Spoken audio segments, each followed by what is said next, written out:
was very Illinois-centric, good for the state, good for the region, was out there. Why wouldn't you use the power you have as a senator to bring it home? I don't support the current earmark system. I would describe myself as a recovering earmarker. Yeah. And that's because while we all, when we're first elected to Congress, come with all the vim and vigor to fight for our district and its local needs, in the end, the earmark process became that you would get the projects that you supported, but you had to back the very low to no quality projects of other members. That frankly was a waste of federal taxpayer funds just when we're going into such debt and excess that poses a long-term danger to our government. For me, the process was gradual and especially came to a head in fighting the Bridge to Nowhere. When the Bridge to Nowhere was inserted into the last transportation bill, by the way, at the last moment, it had to go through a two-step process to get funded. First approved by the House and Senate Transportation Committees, then to be appropriated, which is the committee that I sit on. I made the decision to offer the Kirk Amendment to defund the bridge. By the way, it was the Bridges to Nowhere. And the congressional leadership at the time asked me not to offer the Kirk Amendment because these bridges were in a Republican district. I listened to them. I went home, talked about it with my family, and came back and offered the Kirk Amendment to kill the Bridge to Nowhere because it was a phenomenal waste of taxpayer money, and there was much higher quality projects that could have been done. And thanks to our effort and others, eventually we did kill the Bridges to Nowhere, and they will not be wasting your taxpayer dollars. Okay, and the allocation question of the different modes? Well, let me just say that our central location for Illinois is the key to our economic success. Illinois is the best state in the union to locate a business because we can so well service customers across North America. But right now, that key advantage, which helped build the highest incomes in the Midwest, is being squandered. We in Illinois litigate too much, our taxes are too high, and perhaps most crippling is the hidden corruption tax that Illinois has to pay that we estimate equals at least $500 million annually. A good start to affording infrastructure upgrades is to grow the economy, and that means we need to fix our addiction to litigation, too many taxes, and the pervasive Illinois culture of corruption. I think that if we fix those three problems, then we will recover our natural Illinois advantage at the center of the North American market. Now, one of the things having to do with transportation that comes up is many funding issues. One of them is the gas tax. It has not been increased in many years. Do you or would you ever see yourself supporting an increase in the gas tax? I do not. Gas tax is one of the most regressive taxes on the working poor that you can put in. Now, my opponent, he has proposed creation of the so-called infrastructure bank. And I think this idea has some merit, but his funding source has been claimed by other presidential and leadership priorities. One other advantage, at least the FDIC wouldn't close that bank. For us, it's absolutely, I think that we need to look at our needs, and our needs of our suburban district, and especially the western suburbs, provide a critical link to the future of the Illinois economy. Okay, so when you look at, or just like when you look at the growing areas of Illinois, overwhelmingly, Will, Lake, McHenry, Kane counties are where much of the economic future of Illinois will lie. And the critical thing that I have focused on, and will as a state leader, is suburb to suburb commuting. This is up 53% as opposed to about a 10% increase from city to suburb commuting. And this reaches back to the other point I made about the centrality of O'Hare and the future of our state economy. And linking those suburbs to the job engine of O'Hare, I think, is key to our future.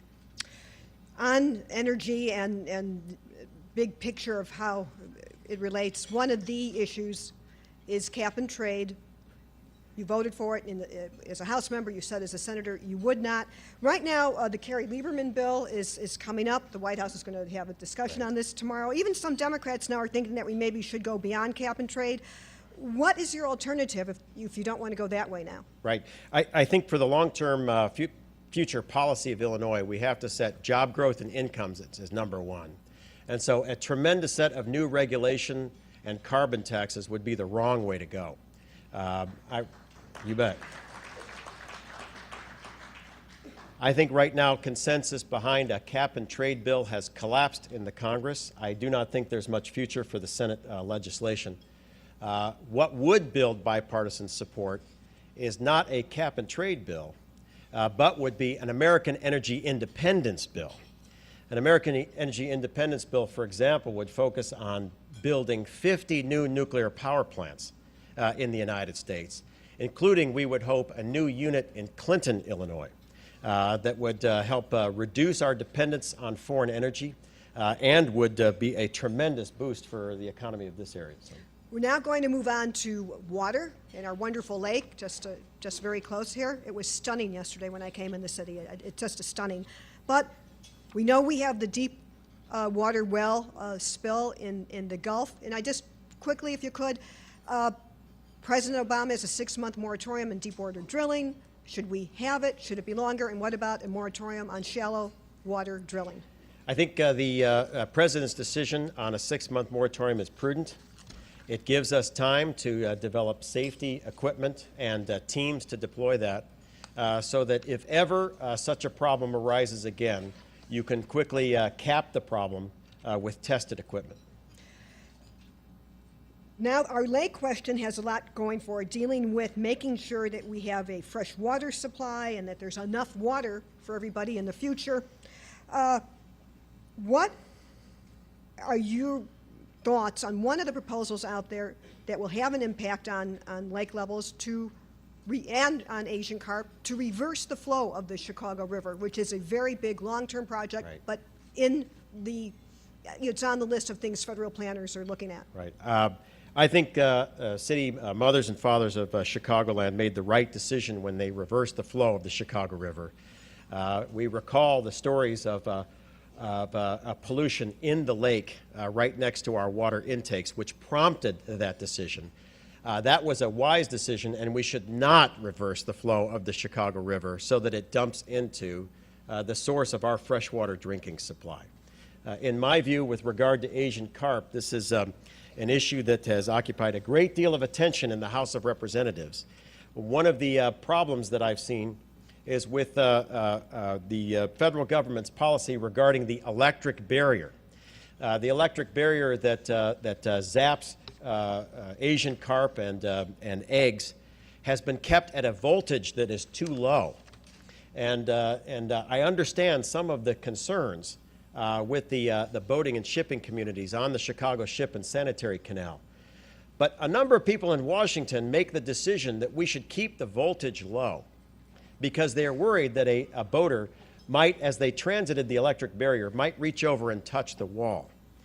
That clearly shows that you are not a citizen of Chicagoland, because we have grown up taking the L and understanding just how dangerous the third rail is. And the rule in Chicagoland is don't touch that under any circumstance. And I think the boaters that use the Chicago Ship and Sanitary Canal would just be told this is just like the third rail on the L. We should dramatically increase the voltage in the barriers. And then Congress has been another part of the problem, that it has provided unsteady funding to that electric barrier. That electric barrier is one of the critical defenses to the ecology of the Great Lakes, and funding should have not been unsteady. It should have been one of the highest priorities of the Army Corps of Engineers and Coast Guard. Well, in closing, and we have just a little bit of time left, who should decide? I mean, there is a big demand for the Chicago area lock closure by outside of Illinois. Right. It's gone to the Supreme Court. How do we get to an answer on it that is fair to this region and Right. fair to the people who we share the lake with? I think in the end it's a federal responsibility because it concerns multiple states and the economies of an entire region. I'm an American. Americans culturally like to innovate their way out of problems, which is why I like the electric barrier. I really I want to commend Cameron Davis. He is somebody that I work with very closely on the Alliance for the Great Lakes. He's then been appointed as President Obama's point man on all of these issues, one of the best appointments that President Obama has made in this administration. I have a lot of faith in Cameron and what he has done.